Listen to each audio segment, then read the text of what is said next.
Yeah.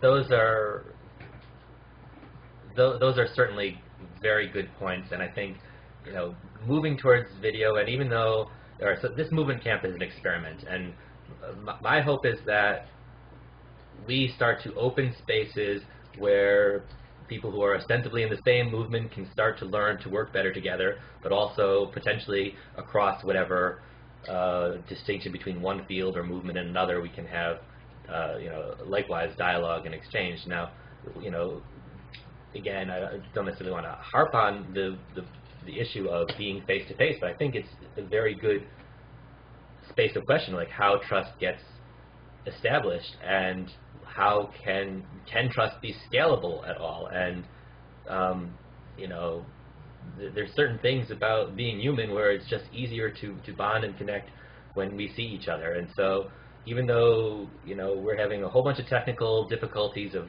you know, getting this Justin TV thing working, and that not everybody's able to easily take the mic quickly because we're not in the same space, or it's not just as easy as waiting for a moment of silence and stepping in. We have to actually hand over control of something. You know, Justin TV is not an open source tool, but everything else about this engagement pretty much is, and that's sort of one of the principles. We're coming from open culture, open source perspective, and I mean, one of the things about, let's say, us working together, there's working together and working in alignment, and they're not quite the same thing, but the latter is sort of the way we structure things. I mean, it's not structured, but the word scaling, it comes to mind. You know, like, how do we scale this? Well, we bring each other into alignment, and if someone can work on this part and someone can work on that part, and those things can, you know, someone else is paying attention to how they work together and keeps, you know, making sure that in each separate project that these principles of interoperability for a, you know, so that we connect in the wider platform of the internet, as opposed to, you know, binding people to our own website or our own special project. Our project has to be oriented as much to its own development as it is to serving the field, is my central principle. So it's field-centric perspective rather than organizational or project-centric. And it's not that you don't attend to your own needs and project needs and make sure that you have some resources for it, but that you always make sure that you have time, that your project is speaking directly to the other people who are working on separate things, and you see a wider map. So we had among our aims of things we'd like to achieve is a mapping process, and I think any number of groups have sort of engaged in this sort of mapping process too, and it's not new to us, but you know, it's also not something we can easily achieve this morning or in this dialogue. So we might want to think, what is going to be a good way to start mapping the field, and what are the dimensions of that mapping? And I'm sorry if I'm talking fast for Tav. Go ahead.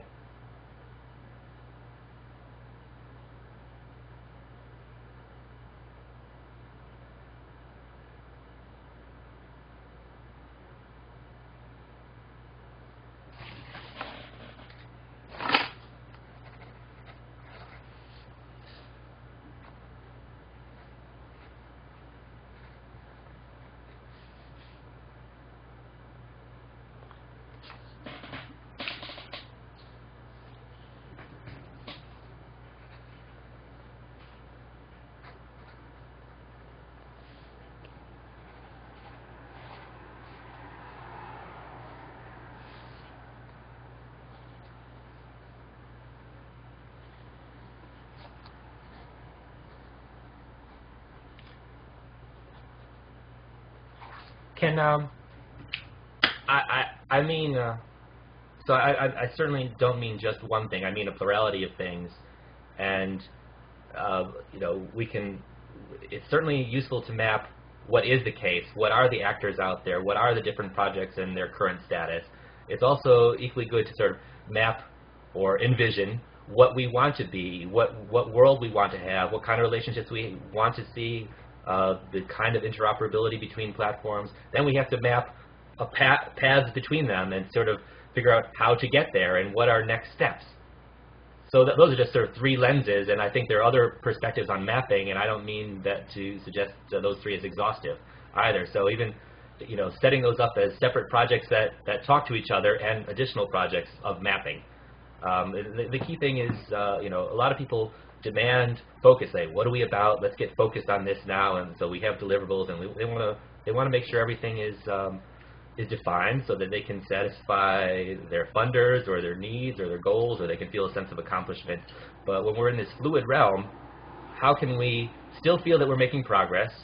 How do we adapt when we bump into another group who's doing pretty much the same thing we're doing? You know, when you run into another project, so I mean, you know, when you and I bumped into each other, you were starting to get open collab going, and this was on the in the context of, I think, collaboration camp. It was just happening, and you know, I had been working on similar questions for a while, and I was looking for people to blend with and to work on something myself. And I think there are a lot of other people out there who are working on similar things. They haven't yet found necessarily us, and when they do, what do we do when we find each other? How do we handle that? So that's what I'm trying to. The questions I'm trying to raise with open stewardship, and I think were the same questions that we were asking in some of the dialogue in the open collaboration space. So I don't want to monologue, but I want to just bounce that back off. So let's.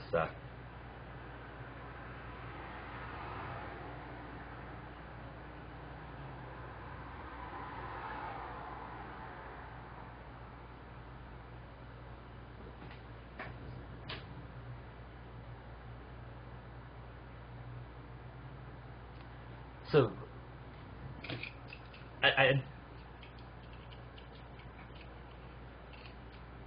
when you say the or, you don't mean that as a contrast, right?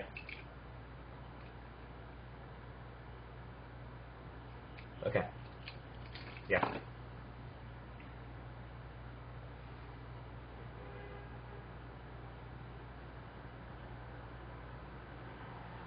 Yeah.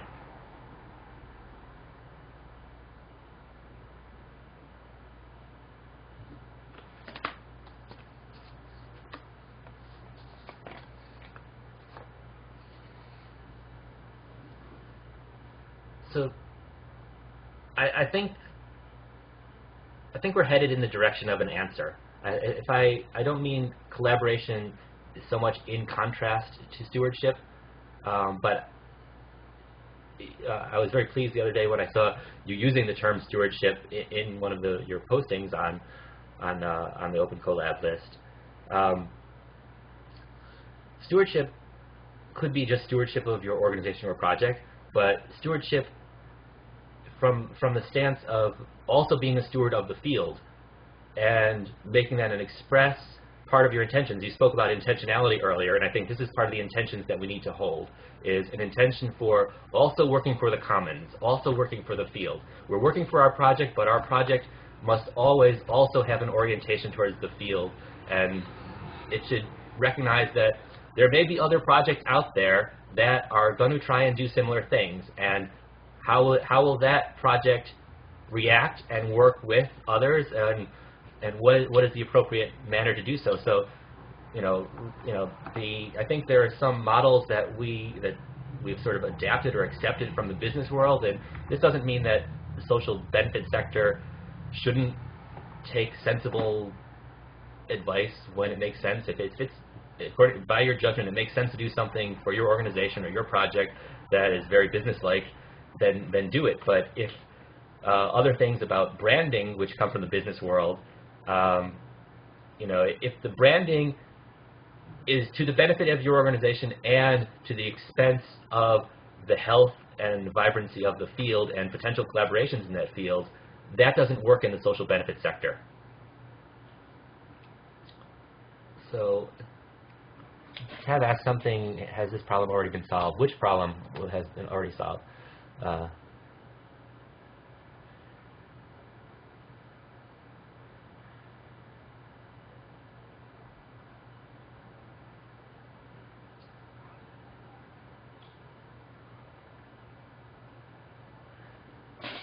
So it's a social problem more than a technical problem, right? Is that what you said, Suresh?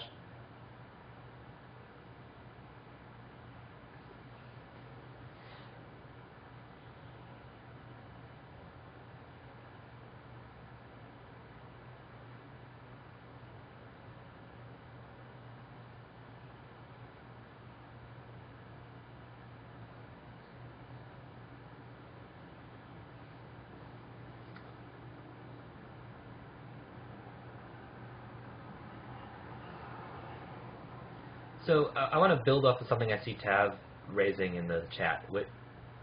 Tav is Tav's talking about a particular domain, which is essentially coding, code development, and a context such as GitHub, where it's people are sharing their code, and you can easily fork and branch code, and you can learn from what other forks, and you can adopt code from someone who's forked off of yours, and you can bring it back to a main branch, and there's a lot of space for this dynamic collaboration.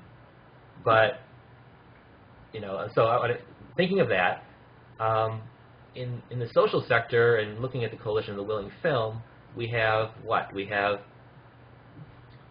We're applying certain metaphors from the technological sphere of networking, open source, hacking the code, changing our behaviors. But when we want to apply it to our social processes and our social institutions and decision-making processes,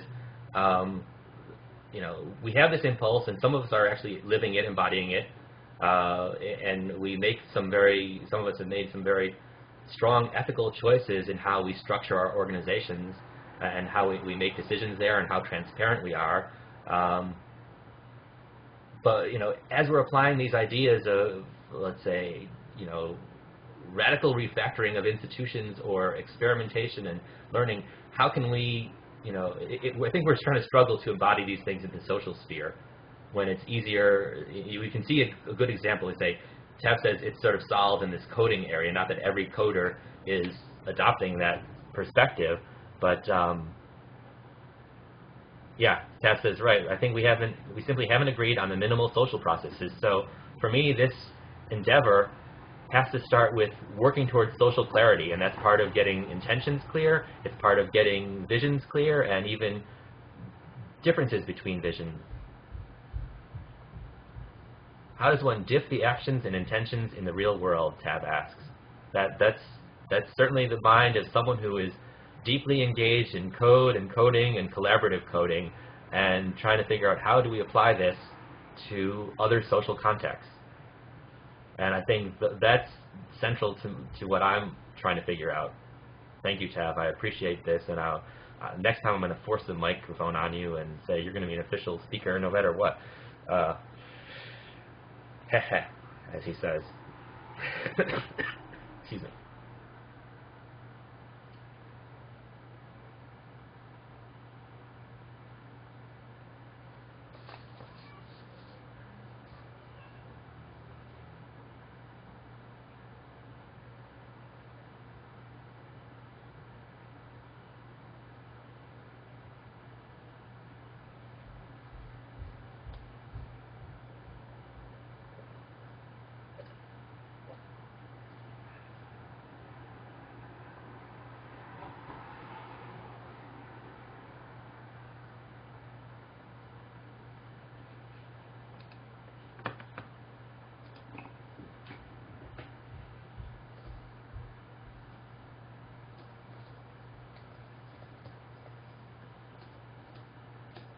No, I'm just looking ahead to, I think we're 9 minutes off from when we hope for the co-op agora, how cooperatives can save the planet. So maybe they have an answer to some of these questions.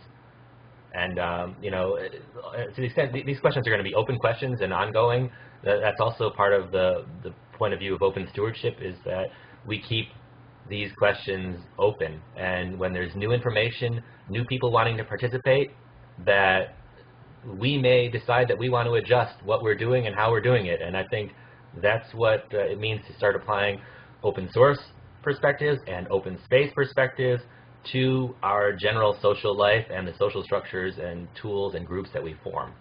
I'm also looking forward to later today in the 2 o'clock New York slot as well. The metacurrency people have some strong perspectives on this too, which will be beneficial. So why don't we both sign off for a few minutes, and we'll arrange for the next people who are going to speak and lead and facilitate the conversation. And this is just the beginning, I hope.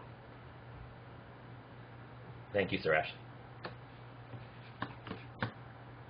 Tim, are you there? I'm going to sign off in a minute, but I just want to make sure that Tim is around and he can confirm for me.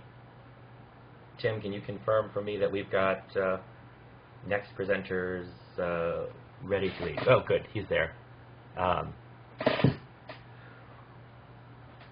Is it going to be one speaker or two, or do they have something pre-recorded?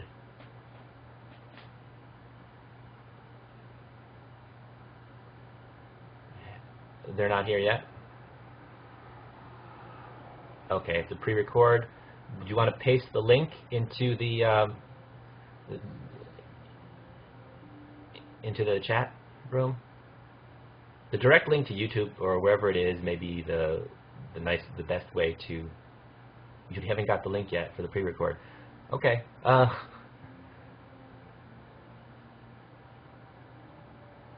Why don't we take a 7-minute break anyway, and you guys can. This doesn't mean the conversation in the chat will end, but I'll just go off for a few minutes, and because they're not supposed to be here. Innovate. I'm going to innovate by pausing. I think there's this blog called "You're a Grown Man," and it says slow down. And I think sometimes you also have to just stop. You know.